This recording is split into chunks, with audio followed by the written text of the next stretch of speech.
सोचो, एक ऐसा इंसान जो दुश्मन देश में 7 साल तक जिंदा रहा, हर दिन मौत के साए में, हर पल पकड़े जाने का डर, और फिर ऐसा क्या हुआ कि उसे सिर्फ 24 घंटों के अंदर सब कुछ छोड़कर भागना पड़ा।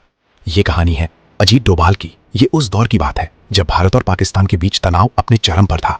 1971 की जंग के बाद पाकिस्तान के अंदर गुस्सा और बदले की भावना थी। इसी बीच भारत की इंटेलिजेंस एजेंसी ने एक बड़ा फैसला लिया, एक ऐसा मिशन जो पहले कभी नहीं हुआ था। किसी भारतीय अधिकारी को सालों तक पाकिस्तान में रहना था और ये जिम्मेदारी दी गई अजीत डोभाल को। ये मिशन आसान नहीं था। उन्हें अपना नाम बदलना था, अपनी पहचान छोड़नी थी, यहाँ तक कि अपना धर्म भी बदलना पड़ा। वो एक मुसलमान के रूप में पाकिस्तान में दाखिल हुए। उनकी उर्दू, उनका लहजा, उनकी आदतें, सब कुछ इतना परफेक्ट था कि कोई शक नहीं कर सकता था। ये सिर्फ अभिनय नहीं था, ये उनकी जिंदगी थी। 7 साल, पूरा 7 साल डोभाल पाकिस्तान में रहे। उन्होंने वहां की हर हलचल को देखा, हर साजिश को समझा। वो सिर्फ बाहर से नहीं, अंदर तक पहुंच चुके थे। आईएसआई के कुछ अधिकारियों के साथ उनकी नजदीकियां इतनी बढ़ गई थीं कि वो उन्हीं के साथ बैठकर भारत के खिलाफ बन रहे प्लान सुनते थे और फिर चुपचाप वही जानकारी भारत तक पहुंचा देते थे। लेकिन जितना वक्त बीता गया, खतरा भी बढ़ता गया।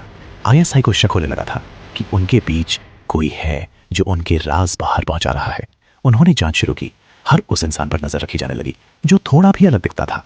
धीरे धीरे ये शक डोभाल के करीब आने लगा।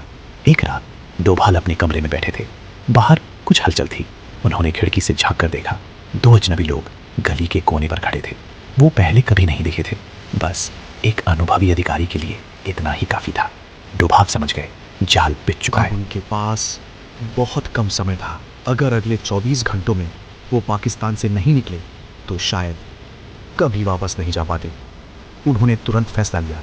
अपने कमरे में जो भी चीज़ उनकी असली पहचान से जुड़ी थी, सब खत्म कर दी। अब उनके पास सिर्फ एक झूठी पहचान थी और एक तेज दिमाग। सुबह होते ही माहौल बदल चुका था। हर नज़र जैसे उन्हें ढूंढ रही थी। डोभाल बाहर निकले, बिल्कुल सामान्य तरीके से।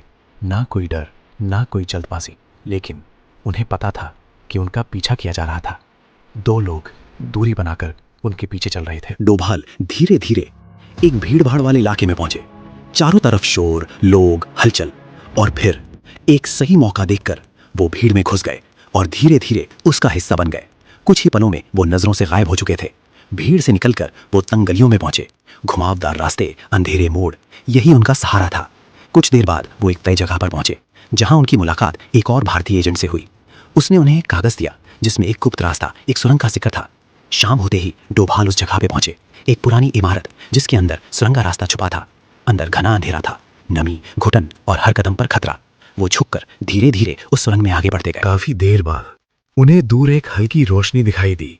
वो रोशनी उम्मीद थी, और आखिरकार वो सुरंग के बाहर पहुंचे। हवा बदल चुकी थी, मिट्टी बदल चुकी थी। वो अब भारत की सीमा में थे, सुरक्षित। उधर आईएसआई के अधिकारी अब भी उन्हें ढूंढ रहे थे। समझ ही नहीं पा रहे थे कि वो कब और कैसे उनकी नजरों से गायब हो गए। डोभाल अपने साथ लाए थे पाकिस्तान के सबसे बड़े राज, ऐसी जानकारी जिसने भारत की इंटेलिजेंस को बदल दिया। वो इंसान जो कभी दुश्मन की गलियों में छुपकर चलता था, आज देश की सुरक्षा का सबसे बड़ा चेहरा है। लेकिन उन 7 सालों में उन्होंने क्या क्या देखा, उन आखिरी 24 घंटों में उनके दिल में क्या चल रहा था, शायद ये राज हमेशा राज ही रहेगा। लेकिन एक बात तय है, जिस देश के पास अजीत डोभाल जैसे लोग हों, उसे कोई कभी हरा नहीं सकता। भारत माता की जय।